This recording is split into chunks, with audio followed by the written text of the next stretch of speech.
The sound is the first thing. A sharp, choked gasp, like air being sucked from a vacuum. Then the thud. Not a heavy, final thud, but a sort of buckling, folding sound, like a structure giving way from the inside. It comes from the hallway just outside the kitchen door.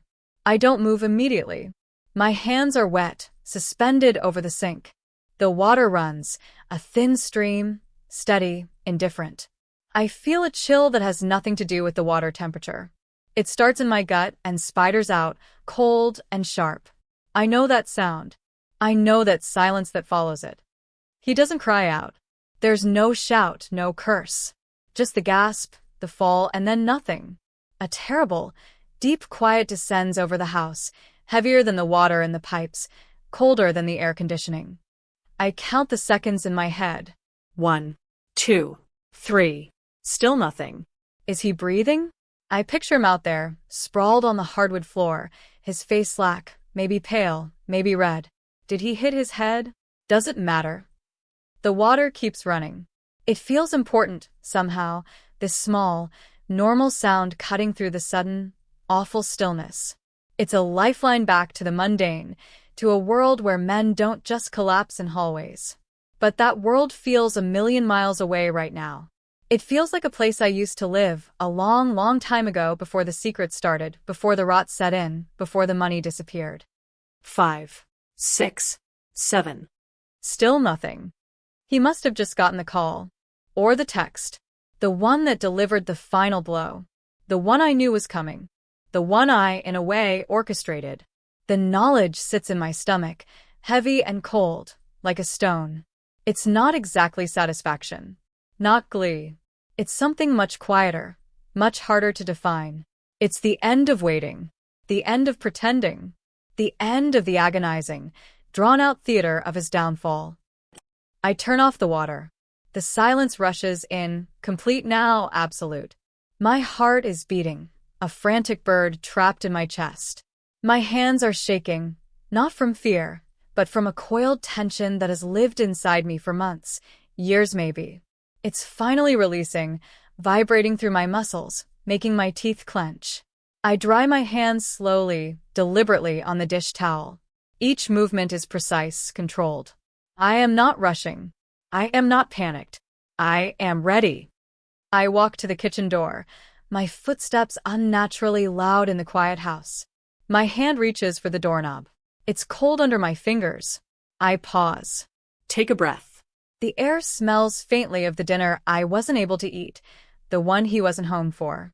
Another ordinary detail in an extraordinary moment. I push the door open, just a crack. And there he is. Lying on the floor, just as I pictured. His eyes are open, staring up at the ceiling, but they don't seem to see anything. His face is slack, pale. One hand is clenched into a fist, resting on his chest. The other is outstretched, palm up, a few inches from his phone, which lies face down beside him. A faint blue light pulses from beneath the screen. The silence from him is profound. It's the silence of shock, of utter, complete defeat. He looks broken, shattered, like a discarded doll. I feel nothing, or maybe too many things at once, canceling each other out. There's a flicker of pity, maybe, a ghost of the woman who married him, who loved him. But it's quickly swallowed by the cold, hard core of what he did, what he allowed to happen, what he became. He lies there, undone by a final, brutal truth, one he paid a fortune to avoid. And I stand here, watching him, the architect of the ruin he doesn't even know I built around him. The phone pulses again, a silent accusation in the dim light of the hallway. This is it. The end of his world. And the beginning of mine. Let me know where you're watching from and what time it is. And if you haven't already, please subscribe. It helps me more than you know to share these stories. It's hard to pinpoint exactly when the shift happened. When the comfortable familiarity of our life together started to feel thin. Like worn-out fabric. We weren't the couple who finished each other's sentences, not anymore. Maybe we never really were. We were the couple who lived parallel lives under the same roof. He had his work, his late nights, his travel. I had mine. We shared a bed, a mortgage, a history. We went through the motions. Holiday dinners with family. Weekend errands. Quiet evenings watching TV, not really talking. It wasn't unhappy, not in an explosive, dramatic way. It was just lukewarm. Like a cup of tea forgotten on the counter. We had the house. The one with the big oak tree in the front yard that dropped leaves everywhere in the fall, a constant, gentle reminder of time passing. We had the careers that paid the bills, and then some. We had the rhythm of a life built over 15 years. It felt solid. Safe. Maybe too safe. Maybe that was the problem. There was no edge. No excitement. Just predictable comfort. I told myself this was what real life was. Not the movies. Not the breathless novels. Just this quiet, steady hum. And I thought he felt the same. I worked hard. Longer hours than he probably knew, pouring myself into projects, building something that felt like my own. My career was a steady climb, slow but sure. It gave me a sense of purpose outside of the house, outside of the marriage that sometimes felt more like a partnership in logistics than a union of hearts. He supported it in his way. Praised my successes with a distracted nod. Mentioned my promotions to friends over dinner parties where we both played our parts perfectly. The successful couple. The stable unit. We were good at the performance. Maybe too good. The first hint wasn't a dramatic moment. It was small. Insignificant, I told myself at the time. A shift in his routine. A new phone, always face down. A sudden preoccupation with his appearance, subtle things like new cologne or spending a little extra time on his hair. Things you notice when you live with someone, when you know the texture of their habits as well as you know the lines on your own hand. I dismissed it. Stress from work, I thought. A midlife thing. Anything but the obvious. Because the obvious was too painful to contemplate. Too messy. Too real. Our life, our comfortable, lukewarm life, was built on a foundation of deliberate blindness. Then came the trip. A conference he had to attend. Out of state. A week away. I packed his suitcase, like I always did. Folded his shirts, tucked in his socks. A wifely duty, performed without thought or feeling. He kissed me goodbye at the door, a peck on the cheek that missed its mark. See you in a week, he said, his eyes already elsewhere. A business trip. Perfectly normal. Except this time, it felt different. The air in the house felt different after he left. Thinner, somehow. Like the oxygen had been partially sucked out. The discovery wasn't a bombshell moment. It was a slow burn. It started with a discarded hotel receipt I found in the pocket of his jacket when I was taking it to the dry cleaner. A date that didn't quite line up with his travel itinerary. A name I didn't recognize scrawled on the dinner bill. Little things. Like pebbles dropped into still water, sending out faint ripples. I ignored the ripples at first. Told myself I was being paranoid. Overthinking. The comfortable blindness was strong. It had been cultivated for years. But the pebbles kept coming. A text message notification that flashed on his phone screen while it lay on the counter. A name. Sarah. And a snippet I couldn't help but see. Can't wait, it vanished quickly. He snatched the phone away. His face went rigid.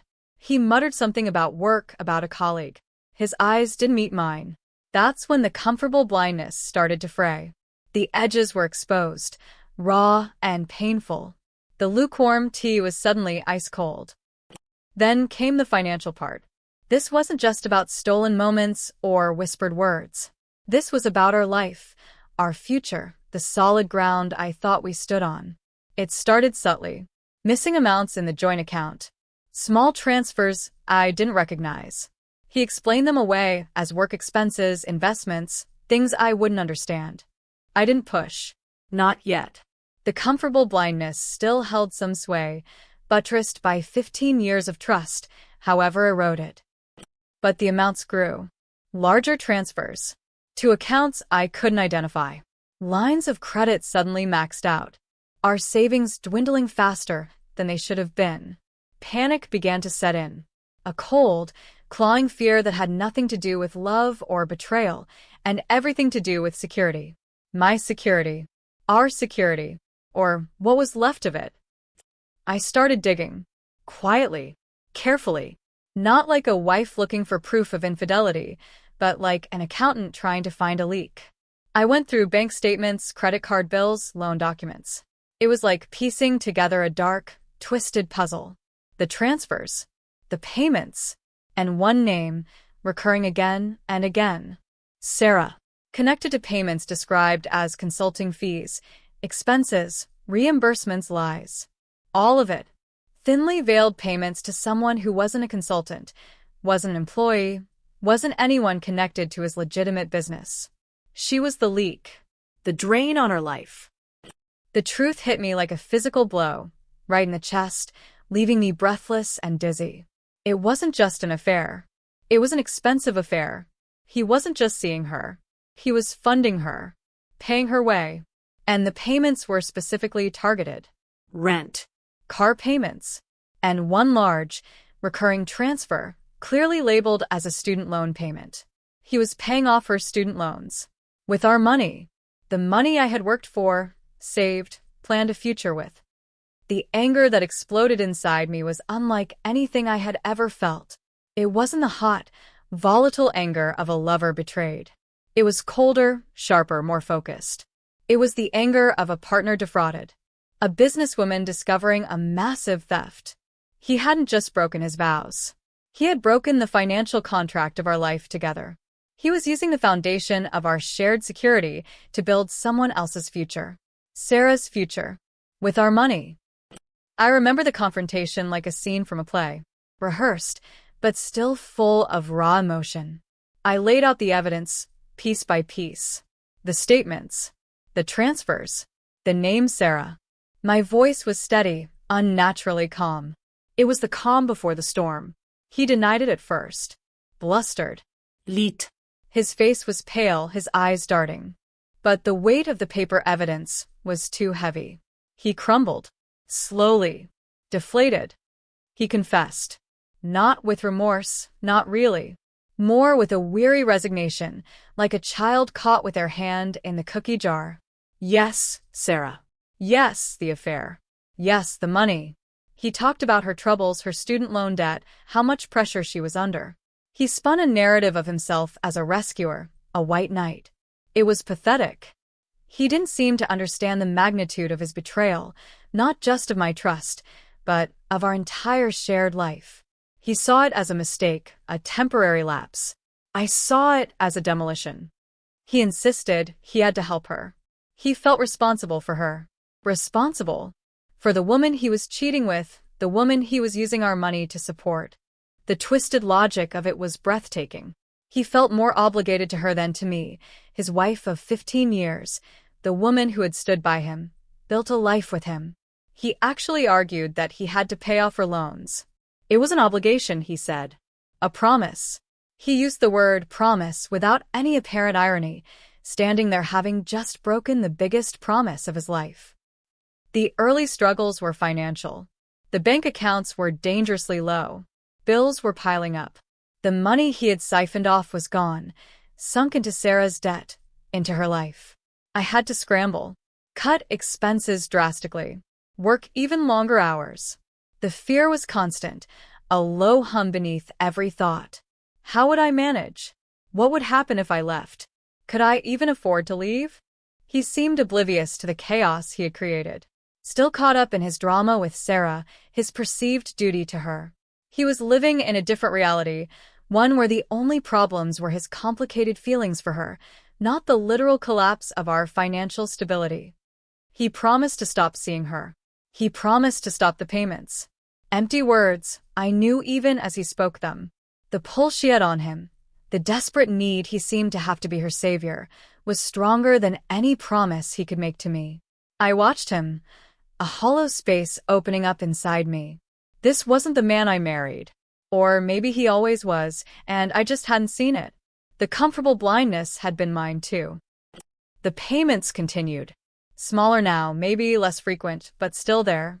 A constant drain. A constant reminder of his deceit and his skewed priorities. I tracked them. Methodically. Without emotion. Each payment was a fresh wound, but I didn't bleed anymore. The pain had calcified into something cold and hard. I stopped confronting him about them. What was the point? He would lie, deny, make excuses. It was a waste of energy I didn't have. All my energy was now focused elsewhere. On survival. And on something else. Something that was starting to feel a lot like planning. He talked about Sarah constantly, even after he supposedly ended things. Her problems. Her struggles. Her student loans were a recurring theme. He felt so bad for her, he said. Weighted down by debt. Unable to get ahead. He needed to help her. It was an obsession. A fixation. He saw himself as her only hope, her rescuer. He didn't see her as the woman helping him dismantle his marriage, his finances, his integrity.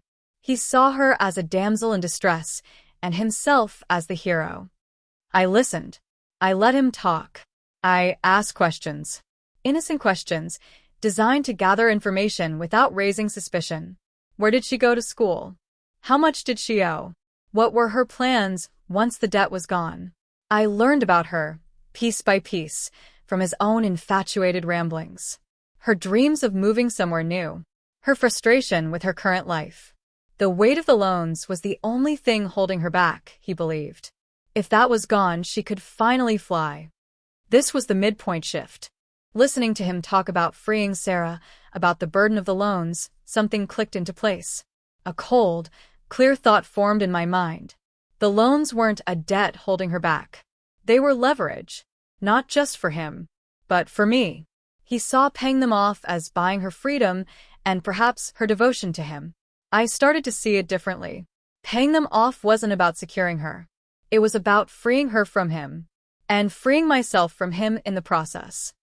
My strategy shifted, from damage control and desperate financial patching to something more deliberate, more calculated. I stopped trying to stop him from paying. In fact, I started to subtly encourage it. I'd sigh dramatically when he talked about her debt, shake my head about how unfair student loans were. It's such a burden, I'd say. Poor thing, he ate it up. My apparent sympathy for Sarah, the woman who had derailed our lives, seemed to soothe his guilt or justify his obsession. He saw it as me finally understanding his noble intentions. He had no idea. The deepening crisis was the financial one. He wasn't just making payments anymore. He was talking about paying off the entire remaining balance. A huge sum. More money than we had readily available. He wanted to take out a second mortgage, or borrow from his retirement fund. He was desperate to clear her debt, to give her this freedom. His obsession had escalated. He wasn't thinking clearly. He wasn't thinking about us, about our future, about the house, about anything but Sarah and her damn student loans. I didn't fight him. Not openly. Fighting him head-on had never worked. It just made him defensive, secretive. This time, I used a different approach. I expressed concern, yes, but framed it differently. A second mortgage? Are you sure? That's a huge commitment. What if? What if things don't work out the way you hope? That's a lot of money to spend on. Well, on someone else's debt, I planted seeds of doubt, not about Sarah, but about the financial wisdom of his plan.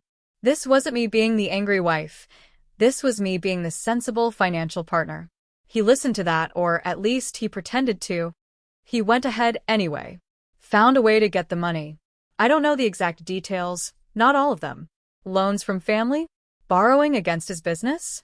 It was a blur of frantic phone calls he took in hushed tones, stressed-out meetings, papers spread across the dining room table late at night. He was like a man possessed.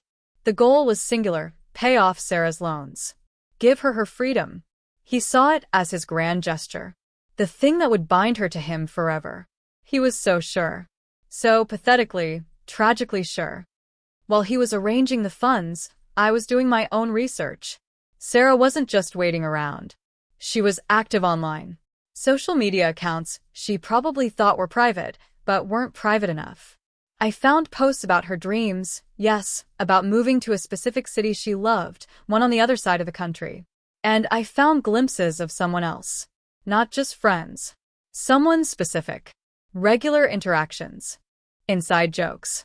Future plans discussed in veiled language. Sarah wasn't waiting for my husband to swoop in and save her. She was building a different life. A life with someone else.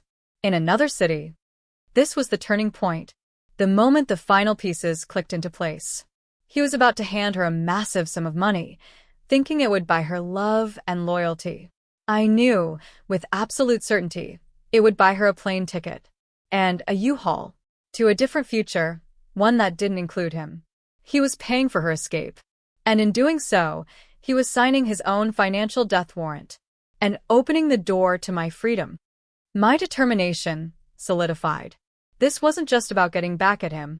It was about securing my own future from the wreckage he had created. He had used our joint finances as his personal piggy bank for his affair. Now, I would use the fallout from that same decision to ensure my independence. I needed to make sure that money went through, that the loans were paid. Because that payment was the catalyst. It was the trigger that would detonate his carefully constructed fantasy. He made the final payment.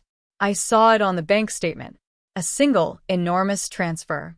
It wiped out a significant portion of our remaining funds, plunged us deeper into debt, and left our financial situation precarious, verging on disastrous.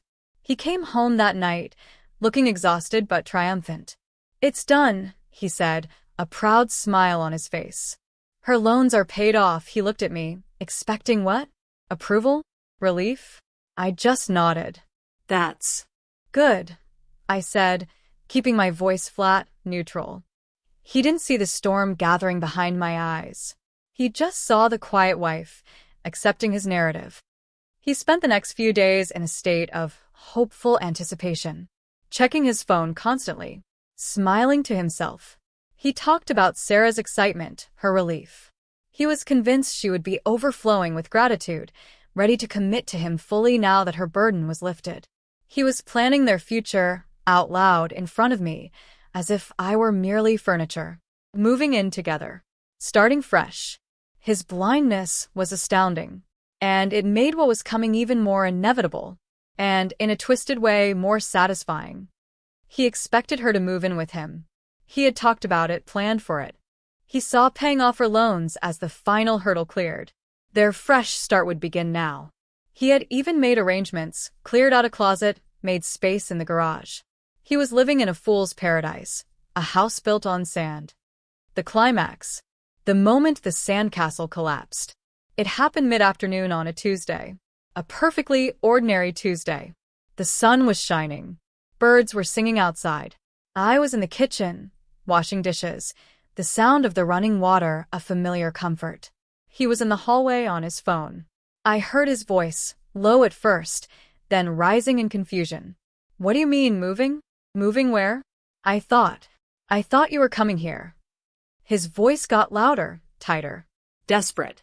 "With who? Who is Mark? What are you talking about?"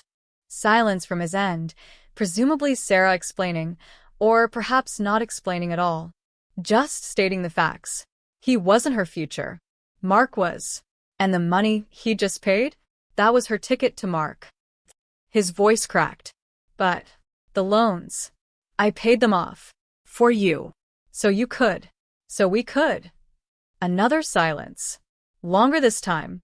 Her voice, tinny and distant, even through the closed door, seemed to deliver the final blow. Then came the gasp.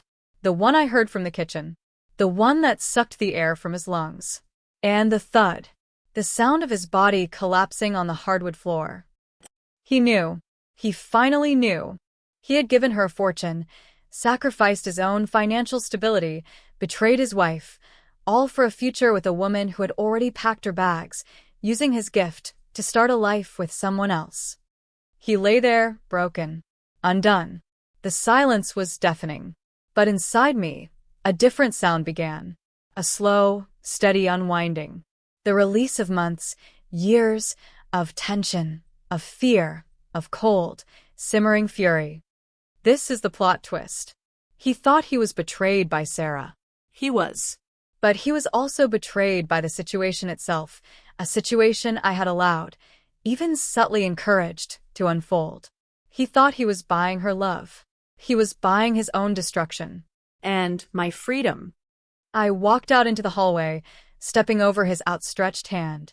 I picked up his phone. The screen was still lit, showing a message from Sarah. Short. Factual. Moving in with Mark next week. Thanks for everything, XX. The XX felt like a final, cruel twist of the knife. He stirred then, a moan escaping his lips. His eyes, still wide, found mine. They were filled with pain, confusion, and a dawning horror. He didn't understand. Not fully. Not yet. Sarah, he whispered, his voice raspy. Sarah's moving on, I said, my voice clear, calm. I held up his phone, showing him the message again, just in case he hadn't fully processed it. To a new city. With Mark. Thanks to you. His eyes widened further. He tried to push himself up, but his arms trembled, gave out. He fell back with a whimper. But I paid, he stammered. You paid for her future. I finished for him. Just not the future you imagined. And this is where my win comes in. This isn't just about karma. This is about leverage. While he was draining our accounts for Sarah, I was quietly consolidating my own finances. Opening separate accounts he didn't know about. Diverting my income. Working even harder, saving every penny I could. I used the financial crisis he created as cover. He was too focused on Sarah, too blind to the mess he was making, to notice that I was building my own life raft. He saw the second mortgage, the drained accounts, as proof of his sacrifice for Sarah. I saw them as the necessary steps to push him to the edge, to make the eventual separation cleaner, leaving him with the debts he incurred for her, while I had built my own independent foundation. His grand gesture to Sarah wasn't just his financial ruin, it was the catalyst for my financial liberation. He collapsed because the woman he loved left him, taking his money with her. He didn't collapse because he realized I had used the entire situation to ensure I walked away with my own savings intact, leaving him holding the bag and the second mortgage he took out for his mistress. That realization would come later. But the initial collapse? That was his heartbreak over Sarah. My victory was quieter, colder, more strategic. He looked at me, a flicker of something other than pain entering his eyes. Suspicion? Realization? Not yet. Not fully. He was still stuck on Sarah, on the betrayal he felt. He didn't see my hand in the unfolding disaster of his life. You knew, he breathed, the question barely audible.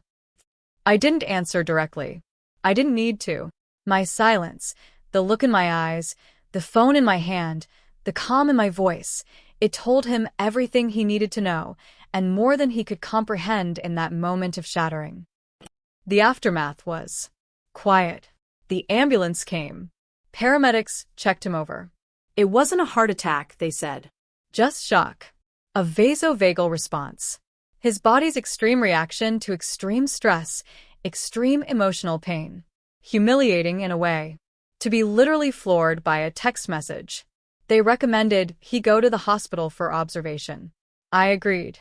I helped them load him onto the stretcher, a detached observer at the scene of an accident I had anticipated. In the days that followed, the reality of his situation, and mine, became starkly clear. He was left with the debts he had incurred for Sarah. The second mortgage was solely in his name, a risk he had taken without consulting me. The joint accounts were depleted. But my separate accounts, the ones he didn't know about, were secure. My income was flowing into them. I had built a wall around my own financial future while he was busy demolishing his. There was no big, dramatic confrontation about my actions. He was too broken, too preoccupied with his own ruin. He tried to talk about Sarah, about how she could do this after he'd done so much. I listened with a cold detachment that finally seemed to penetrate his self-pity. I didn't offer comfort. I didn't offer forgiveness. I offered facts. The legal implications of the debts. The reality of our financial state. The inevitability of separation. He never truly grasped the extent of my planning, of how I had seen his obsession with Sarah's debt not just as a betrayal, but as an opportunity. He was so focused on her taking his money and leaving, he didn't see that I had used his reckless spending as the perfect cover to secure my own escape route. My win wasn't about getting the money back from Sarah. That money was gone, spent on her new life. My win was ensuring that I didn't go down with his sinking ship. I had built my own lifeboat using the very waves he created. He moved out eventually. Quietly. Defeated. He was a shell of the man he used to be, or the man I thought he used to be. His world had imploded, built on a lie he told himself about being a rescuer, and funded by the life he stole from me. Sarah disappeared, a ghost who took his money and his fantasy with her. My life isn't suddenly perfect. The house feels too big, too quiet. There's a bitterness that still lingers, a residue of betrayal and anger that may never fully fade. But there's also a fierce sense of independence, of having navigated a storm and come out on the other side, bruised but standing. I didn't just survive, I engineered my survival. I didn't get revenge in a fiery, cathartic way. I got something colder, harder, and ultimately more liberating. I got my life back, on my terms, financed by my own quiet determination, using the wreckage of his affair as the stepping stone. He lies broken in the hallway of his past mistakes, while I walk into a future I built myself, brick by painstaking brick, in the shadows of his grand, foolish gesture. The comfortable blindness is gone, replaced by a clear-eyed view of the cost of deceit and the quiet power of strategic survival. The silence in the house now isn't heavy with waiting or dread. It's simply quiet, full of space, full of possibility. If this story hit close to home, I'd love to hear your version. Drop a comment with where you're listening from and what time it is. Thanks for being here. Subscribing helps bring more of these to life.